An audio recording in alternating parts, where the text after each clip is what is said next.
Hi Valiance, welcome to Vibrant Authentic Living. This is Nandi. What we're looking at are two breadfruit leaves, and tonight we're going to be talking about how to make and the benefits of breadfruit leaf tea. Alright, so if you're interested in the breadfruit itself, the actual fruit, and juices that you can make from the ripe fruit, you can check out my other videos. I have lots of other videos with methods, recipes, how to make breadfruit juice and what you can mix it with to make a delicious combination, a wonderful smoothie.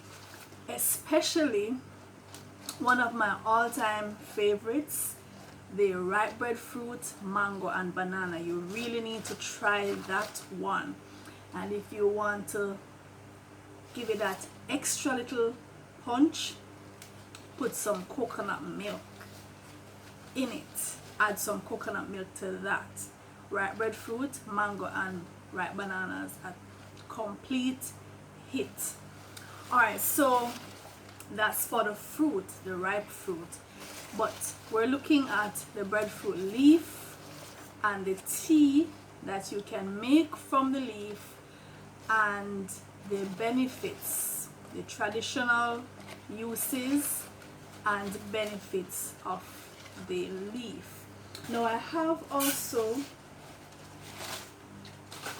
because I went walking through my neighborhood today and there are a number of breadfruit trees, and I asked someone if I could pick a few leaves just to show you, so you can see the bright, these leaves are bright green, very thick and dark green, and this is the, I think this is would count as the blossom. Right. I remember growing up in Red Hills and we had breadfruit trees, and I would use these, I would call them steak. I would cut them up and cook them, pretend to cook them in oh, this brings back so many memories now, just feeling this in my hand. Alright, so this, I picked this from a breadfruit tree just this evening, and I was also talking with the elder whom the tree belongs to, right? And I was asking him about, you can see I'm sweating, it's summer, it's the middle of summer, and even though it's night, right now it's almost 8 p.m. I am sweating like crazy. So I'm gonna, as soon as I finish this video, I'm going to probably just go outside and cool out for a while. Alright, so it is July 3rd, the middle of summer, and we have a hurricane on its way to us. So we are watching that. Alright, so back to the breadfruit, right? I was talking with the elder and I was asking him, tell me about the breadfruit leaf.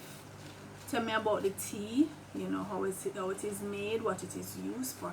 Because, you know, the elders are the repositories of knowledge and wisdom. And we have to listen to them. We don't have to do everything the way they did it, because, you know, we can break cycles that did not serve us. We can start new trends, new traditions. But at the same time, our elders are repositories. They carry vast amount of information. So he was telling me that the breadfruit leaf tea, and I'm going to get into more of the benefits, but he was saying he knows for a fact, growing up, he saw it being used for diabetes and hypertension, particularly those two, right? To lower high blood pressure and to treat diabetes. And he made sure to point out to me that it's not the green leaves that are used to make the tea. So it's not these leaves, it's actually the dried leaves, right? And he also said to me, so this is a gentleman, he seemed to be probably in his late 60s, early 70s, maybe even older, because you know some of the elders don't, their age, particularly the ones who grew up on these herbs and you know the natural foods, they age very well. He said, sorry, he said make sure that the leaves that you pick for the tea are ones that were still hanging from the tree. And I said, why? He said he wasn't sure, but that's what he remembered the elders doing when he was young and coming up, and that's what he did. And whomever you know he saw preparing it, they made sure to pick the leaves that were still they were dried on the tree, like these. So I picked these just now from the tree. There were some beneath the tree that had dried and fallen, but he said to get the best results. And as a matter of fact, in my research, I also came upon that information to get the best result, and I don't know why, and I didn't see an explanation as to why, but to get the best results from the tea, you pick the leaves that are dried on the tree, still hanging. So here are two examples. Okay, so this is what I'm going to use these to make my breadfruit leaf tea in a little while. Alright, so the breadfruit leaf tea is bitter. I personally don't mind bitter. I think we should let our taste buds experience bitter from time to time, and bitter things, some of the bitter herbs are very good for us, very powerful herbs, very cleansing, tonic, and so on. So I don't run away from the bitterness, but I might try to temper it a bit with what I find is that if I add citrus, any member from the citrus family, particularly lime, it kind of softens the bitterness, right? Makes it not so acrid.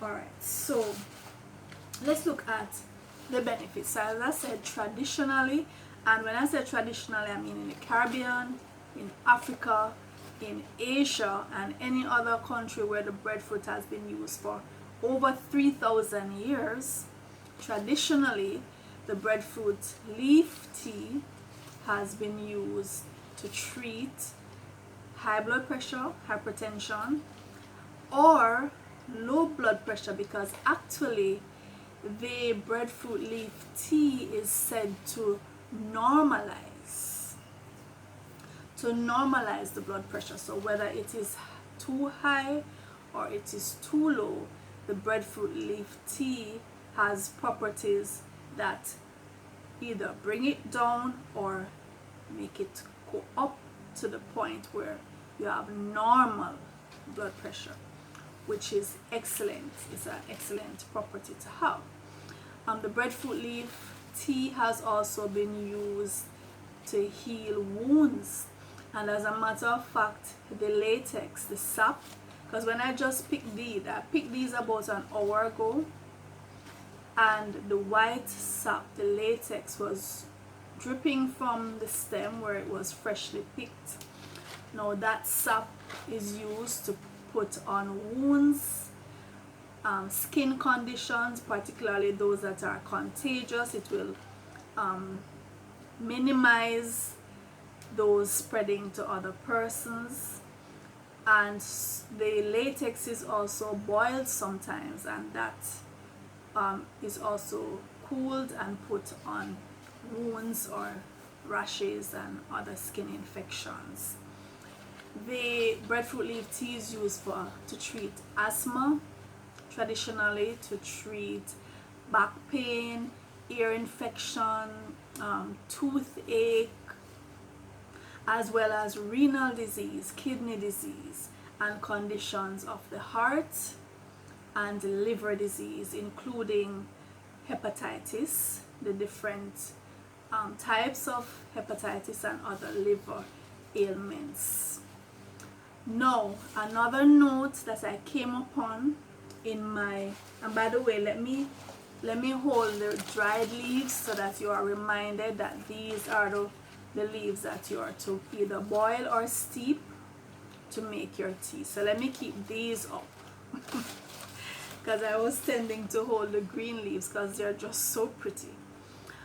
Alright, so another thing I came upon, which we should all be aware of by now, is that you should not boil the breadfruit leaf in aluminum pots because they react very severely with the aluminum. Similar, I'm supposing, to the reaction that tomatoes have, for example, to aluminum because of the acidity. And so you should boil them in stainless steel pots, or if you have those hardy glass pots that can take boiling, we have some glass pots that can withstand that. Those are ideal for if you're going to boil your breadfruit leaf, because you can boil it or you can steep it. I tend not to like to boil my herbal teas. I prefer to steep them. I just think of boiling as such a harsh treatment, even though I know that some herbs, particularly the roots and the barks, may need a little more prodding to get those extracts out. And so yes, you might need to boil them, but for the leaves and so on, I personally prefer to steep my herbs. But it's up to you. If you are going to boil them, based on my research, you are to cut up 2 leaves, 2 of the dried breadfruit leaves like these, and boil them in 2 liters of water in a stainless steel or glass pot. And then when that has boiled down to half the amount, pour another liter in to make it up back to 2 liters. Bring that to a boil again for a little while, and then you cool that, or you drink it whenever, as soon as you desire. And persons can, because it's bitter, some persons like to add honey or something else, or cinnamon, to kind of quell the taste. For me, I often make my herbal teas and I combine them with my fruit juices. So what I find goes very well, like I said, the citrus fruits, pineapples go very well, passion fruit goes very, very well. They lift the taste and sometimes mask that bitterness if you're somebody who is repelled by the bitterness. Alright, so you decide if you want to boil or if you want to steep. The breadfruit leaf has anti-inflammatory properties, and signs of inflammation in the body would be anything like fevers, rashes, swellings, boils, pimples, even vomiting, redness, soreness, anything like that, that indicates that the body is trying to expel something either through the skin, through the mucous membranes, through the orifices of the body. Pain, swelling, trauma of that kind is inflammation.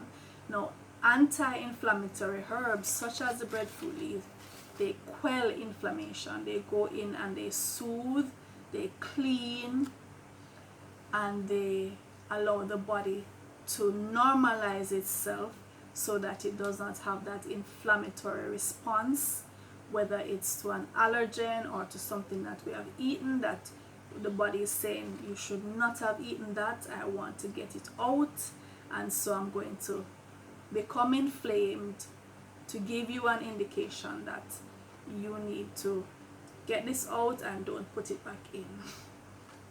And too often we don't take note of those signs, or if we do it only in the acute stages, and once it's quelled we go right back and do the same thing that caused the inflammation, which we should not. That's not a sensible way to live, is it? So it's anti-inflammatory, it cleanses, it strengthens. It is also it also contains antioxidants, and antioxidants help to get the body rid of free radicals, which cause cell damage. So the antioxidants in the breadfruit leaf tea will help to free your body of the free radicals, or quell the effect of the free radicals, so the cells don't degenerate, certainly not to the extent that they would if there were not those antioxidants there to protect them, protect the integrity of the cell. Now these leaves are very rich in the B vitamins, and those antioxidants also help the heart, and this is why these leaves have been found to be so useful in many cultures in the treatment of cardiovascular diseases, right, hypertension and so on, because they help to strengthen the heart and to lower the pressure on the heart, and so improve the overall function of the cardiovascular system. Now, another warning, another point we should note is that pregnant women and persons who are lactating or planning to become pregnant, or persons who have bleeding disorders, should approach breadfruit leaf tea with caution, or should avoid the breadfruit leaf tea until you are no longer pregnant or lactating, or you have resolved any issues of the circulatory system, that you have any bleeding issues. Other than that, this tea is very safe because it has been used for over 3,000 years in many cultures, Caribbean, Africa, Asia, to name just a few regions where the breadfruit is very popular. And we're talking about all parts of the tree are very popular. The green fruit is used as a staple. It's boiled, it's grated to make flour, it's roasted, it's fried. The ripe fruit is used in juices, and the leaves, of course, to make this wonderful tea. And remember, you're going to get a nice red tea that is a little bitter, so just brace yourself for that if you're somebody who does not like bitter. But these leaves are good for your mood. It helps you to calm, just remain calm, and to bring up your vitality as well, right? So just to recap, traditionally the breadfruit leaf tea is used for asthma, high blood pressure, diabetes, liver ailments, renal or kidney ailments, to put on sores and bruises and skin infections, just to name a few. Toothaches, ear aches. So it's almost a panacea, an all-rounder. Alright, so try the breadfruit leaf tea and let me know what you think. And I certainly am going to be making some from these leaves, and I'll be making another video on that as well, my preparation of the tea, so you can check that out. If you would like to become a supporter of Vibrant Authentic Living, you can go on over to our Patreon account. The link is in the description below. Just go on over to Patreon and become a supporter. If you have not yet subscribed to the channel, please do so now. Just click that button and subscribe. And you can also share the videos so other persons can benefit from the information and come on board and start making healthier choices. Until next time, this is Nandi signing out, and I'll see you in the next video.